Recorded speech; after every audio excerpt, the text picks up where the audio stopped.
Hey guys, this is Dave, owner of Ebb and Flow Outdoors and the Upgrade Jig. I don't know really what to say. It's just such a beautiful morning. Gonna go to one of my old fishing areas where I first started learning how to saltwater fish down here in South Carolina, up on the upper end of the Wando River. I put in at Paradise Island. There's a ton of fishing water up here. The watercolor is usually slightly stained, kind of like a tannicky or brown look, and today is no different. But there's a ton of oyster bars up here. There's striped bass, there's lots of flounder, lots of redfish, and lots of trout. You can get lost up here on the docks, on the shorelines, on the little points and bars. There's oyster rakes all throughout the middle of the waterway, and we are going to throw all artificial today. Didn't even bring the cast net. We're going to be throwing Z-Man shrimp, little micro shrimp. We're going to be throwing the like the TRD shrimp, I guess. We're going to be throwing paddle tails, mullitrons. We may even throw a baller Z, I'm not sure, but it's all going to be artificial today. We're going to be catching them on the Upgrade, and hope you guys enjoy this.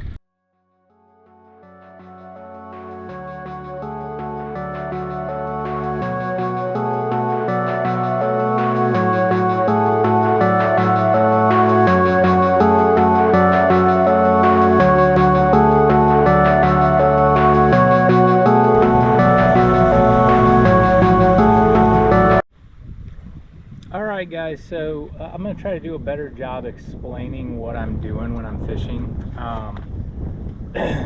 It is the fall of the year. We are going into October here in the low country, and right now the fish are kind of in two different stages in my opinion. You still have a lot of fish that are up in the headwaters of these saltwater estuaries. I'm on the Wando River. I'm clear up the branch of the Wando River. And you have a lot of fish that are up here, a lot of mullet, a lot of bait fish and stuff that are concentrated up in these upper ends. And you also have a big movement of fish that have gone down towards the inlets and the actual beach fronts. And there's a ton of fish off of the beaches right now. So there's kind of a mixture of those two, and then there's some fish scattered between, but they're kind of concentrating into their, starting to get concentrated into their winter spots, which are the upper ends of these things, and then, you know, getting ready to move offshore. So that's kind of what I'm doing today. I'm focused on the upper end of one of these estuaries where I know that there's a lot of redfish and flounder right now. There's also a fair, I just had a bite, there's a fair bit of trout here as well.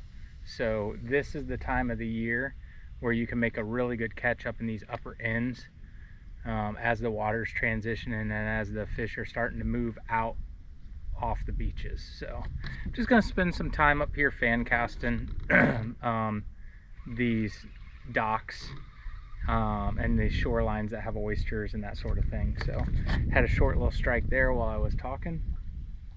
And we're gonna see if we can't catch a fish here. There's a fish right there. It's a flounder too, guys. Look at that. Flounder on the 1/4 ounce Upgrade. Just a little guy. Chill out, buddy, chill out. Just a little flounder on the Upgrade, 1/4 ounce. We're gonna let him go. See if we can't get another one. There he is. Another flounder, guys, I think. Another flounder. Nope, it's a, what do we got here? Look at that. World record croaker. Look at the size of this croaker. There we go. Made it happen on the 1/4 ounce Upgrade. He smoked that beer run color.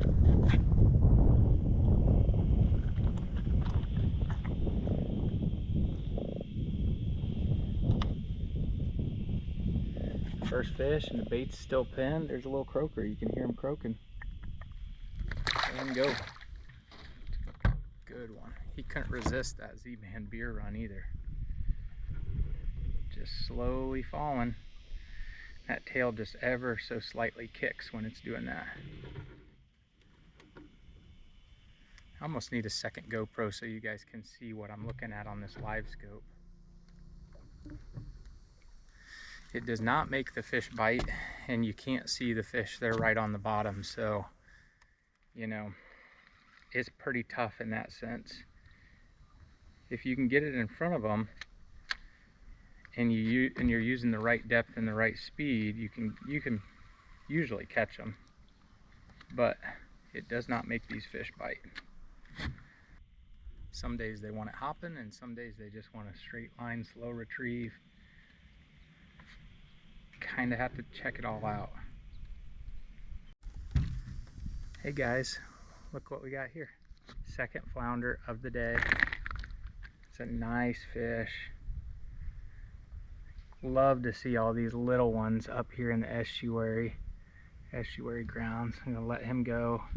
That's probably an 8 or 9 incher. There he goes. And the bait's still pinned. You can get right back in there after him.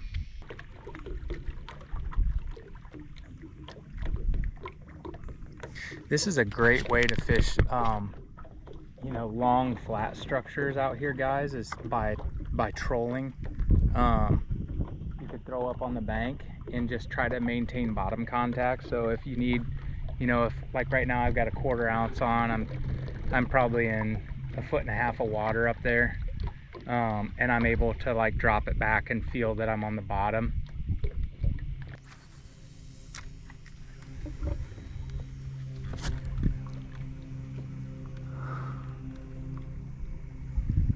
We'll just keep on moving. I see a lot of fish down this shoreline. It's so fun to watch them all swimming with I see them with my eyes. I have seen a few on live scope underneath these docks, but most of the fish I'm seeing are with my eyes, cruising down the bank here. And it looks like the tide has come back in.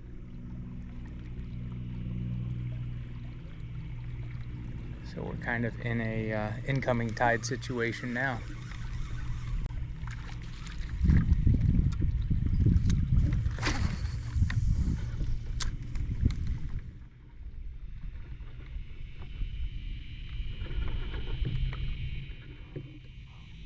See a lot of bait right up here.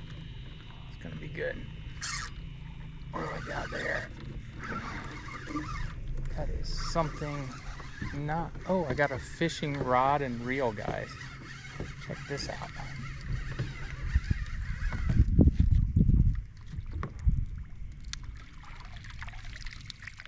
Not too bad a shape either.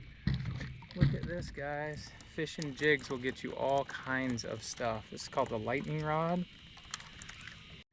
All right, guys, so I want to talk a little bit about current right here. This is a great example. So I'm going to turn the camera around and you'll see that the current's coming towards me. What I'm going to do here on this dock is I'm going to put the boat towards the dock and I'm going to make casts directly in front of the boat and then let the current bring the bait back to the boat. The more straight you cast into the current, the quicker the bait will fall down. If you cast off to this side over here, the bait will fall slower.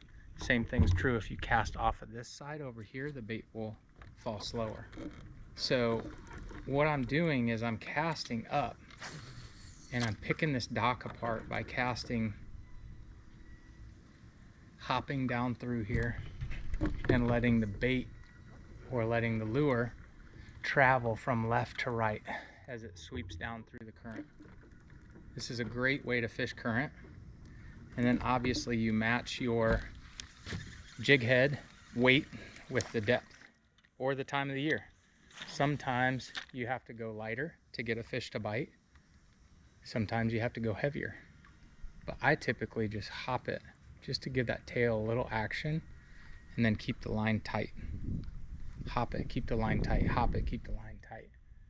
And that's how I let the current push my bait from left to right. It's a really effective way to fish current, especially around docks or structure. And then don't forget to cast directly into the current, especially underneath structure, because a lot of times those fish will be faced into the current, waiting to eat bait that comes down to them And if you hop it right in front of their face, you're likely to get a strike.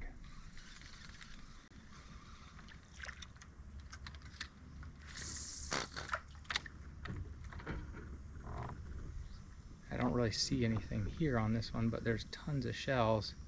It's in a great spot, so this looks like it could be a really good area for a nice flounder or redfish. Alright guys, so I'm going to leave the dock side and go over and fish the shoreline side. I see a bunch of bait fish out here running on the surface. There's fish chasing them, probably ladyfish, probably bluefish. But I also see a shitload of white birds down this shoreline. I have personally never flounder gigged or fished this shoreline, but I'm seeing fish blow up all over the place. I actually see a gar right in front of me right now, but I see fish all over the place. There's deep water here. There's a ton of bait. There's gonna be some redfish. There's gonna be some trout, flounder over here. So I'm getting over this way, and I'm just gonna start fishing this shoreline instead of the structure shoreline. We're gonna fish oysters, bars, points, little humps, and little ditches that come out. I switched it up. I was throwing the Beer Run Mulletron and I tied on the scented jerk shad just in the Slam Shady color, just to try something a little bit different. If I don't have very many bites on this right away, then I'm going to switch back over to a paddle tail style bait, whether it's a Minnow Z or a Mulletron or a diesel minnow. Something about this time of the year having that thump in the water versus a jerk shad just going up and down seems to really dial the fish in more. But that being said, I am on a group of fish right now on a sandbar that has oysters on top. Oh, there he is. I got him too. Man, he smoked that jerk shad. Oh, it's a nice fish, guys. What do we got here? It's fighting like a big flounder. It's not fighting like a redfish, but it might be. It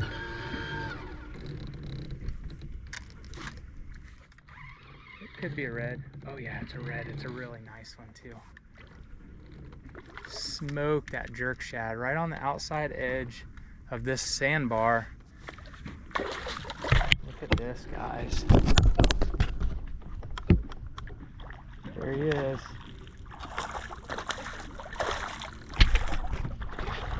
Oh, he's still fighting so hard. Look at that. It's a gorgeous fish. Blue, bright blue tail.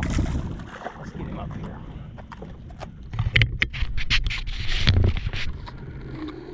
Now that is a redfish that you can be proud of. On the upgrade jig, he smoked that 1/4 ounce with the jerk shad, and look at how blue that tail is. So gorgeous. And that bait is absolutely choked. This is why I do this, guys. This is why I created this bait, is so this jig head is so you guys could catch more fish and have fun doing it, and it would keep the bait pinned all day. So we're gonna let this fish go. Actually, he's gonna come home for dinner. I haven't had a Wando River red in a long time, and he's a perfect eating size.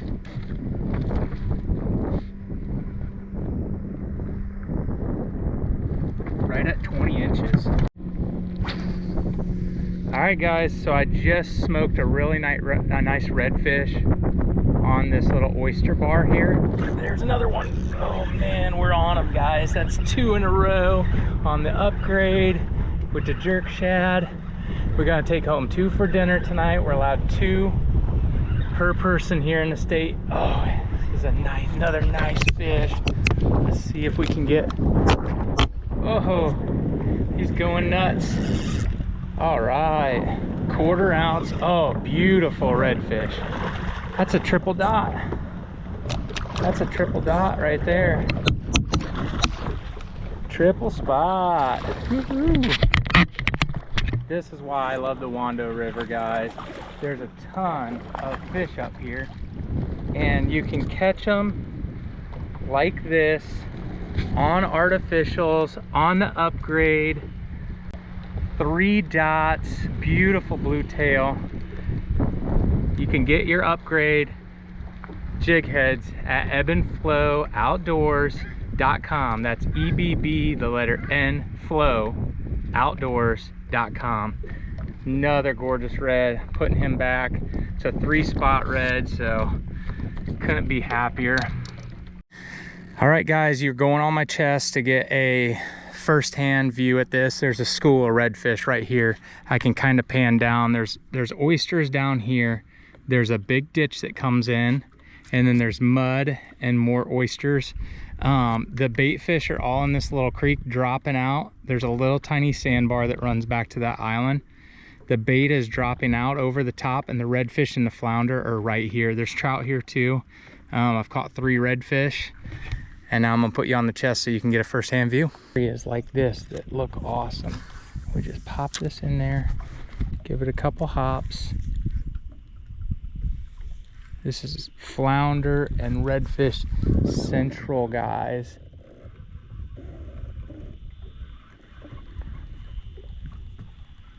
Just this little ditch like this on the back side of these oysters are perfect areas to get bit. Perfect. Oh, I see a ton of fish spilling over that edge.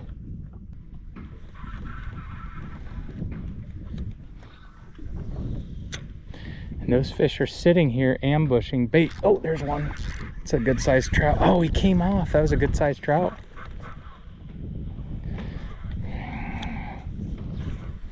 Those fish are sitting on the end of this little point ambushing bait, and you've got everything perfect here for them. You've got oysters, you've got little tiny ditches that are where the bait's going to go back up inside when the tide continues to get higher, and it's just a perfect little scenario here for these trout. There should be some redfish here too and flounder. It's just absolutely epic structure situation for these fish. That was actually a good sized trout too. There's a fish, there's another trout.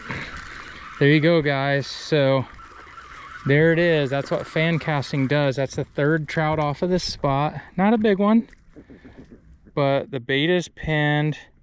You see that gorgeous eye, and there goes the trout. We're gonna let him get back to his business, eating bait, and we're gonna try to catch another one. All right, guys, so I have found a school of small trout, and they are related to this little tiny point, and they are sitting right on the tip of that point too. I'm sitting in 6 feet of water casting up current to them, and they're kind of like right in there, and I'm getting bit every single time, but I'm not actually catching them every single time. There's the bar. Oh, he got off the end of that thing.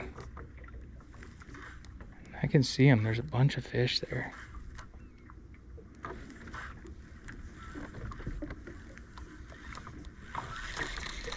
So much fun. It's also a lot of work for not a ton of action. So I might just keep rolling here until I find the next spot.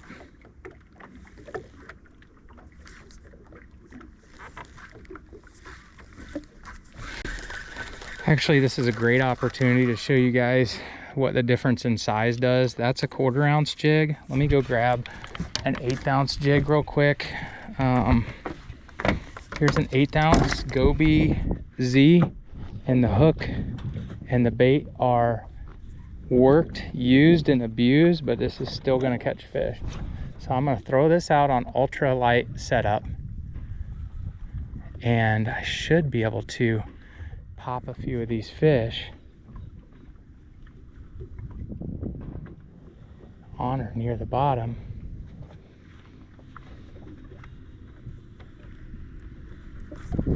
There he is. That's on the 1/8 ounce, guys, and looky there, it's a little redfish. Check that out. There were some reds in there with it. So sometimes all you really need to do is change the ounce that you're throwing in the profile. That is a little tiny 1/8 ounce 2-aught hook There is a gorgeous little rat red. Gonna send him back. I was throwing a 4-inch jerk shad on a 1/4 ounce, and I was getting hit, you know, tons of hits on that, but I only caught 1 trout off of that bait. So now I switched down to the 1/8 ounce, and I'm just slow rolling it. Oh, there was another bite right there. I'm slow rolling this off of this point right here where all these fish are schooled up, and you still got a shot at catching a big one doing this.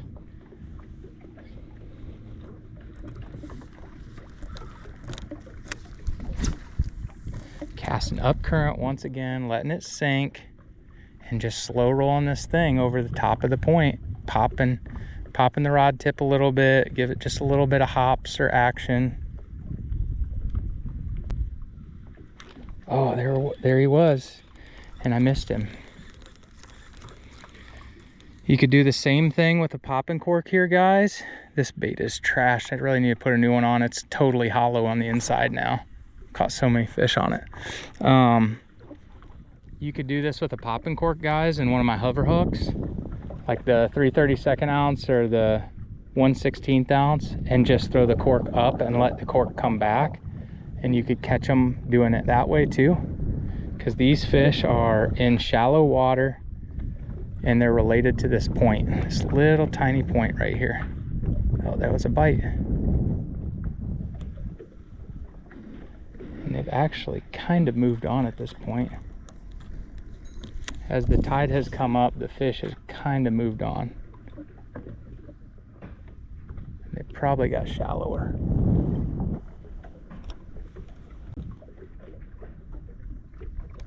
We're gonna keep on moving. GoPro, stop recording.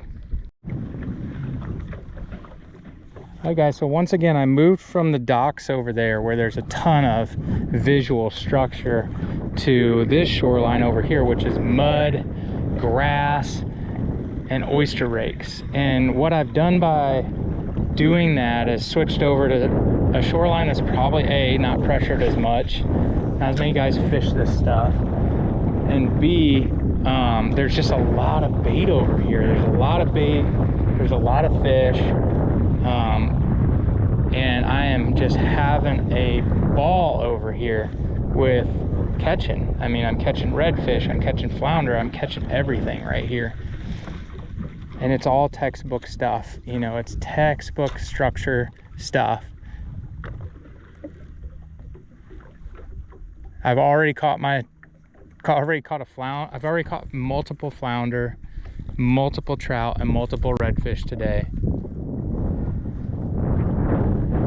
Now I just need a really big redfish. I've got 1 redfish in the box for dinner. I may end up keeping a second. We'll see how it goes.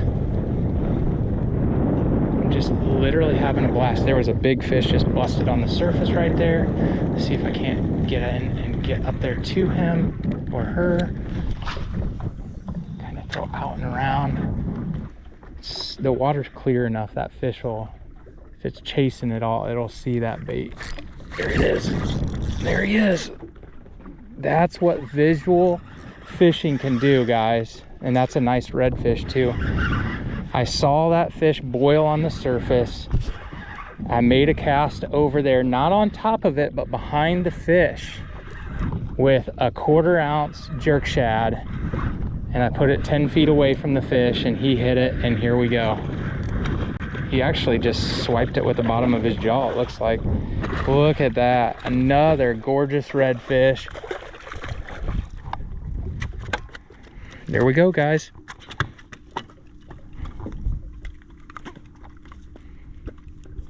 Fat fish. Look at that. Look at the colors on his head. There's the 1/4 ounce jerk shad, 4-inch. Popped him right underneath the jaw. And that fish is going to be my second dinner fish. So I'm going to take that one home to eat tonight. Look at that gorgeous spot tail. Let's see what size it is. Let's see, right at 17, 18, 19, 20, right at 20 inches. That's the second 20-incher of the day. Put him in the box too. And that's gonna do it for dinner tonight. Throw a little water in there, keep those fish happy.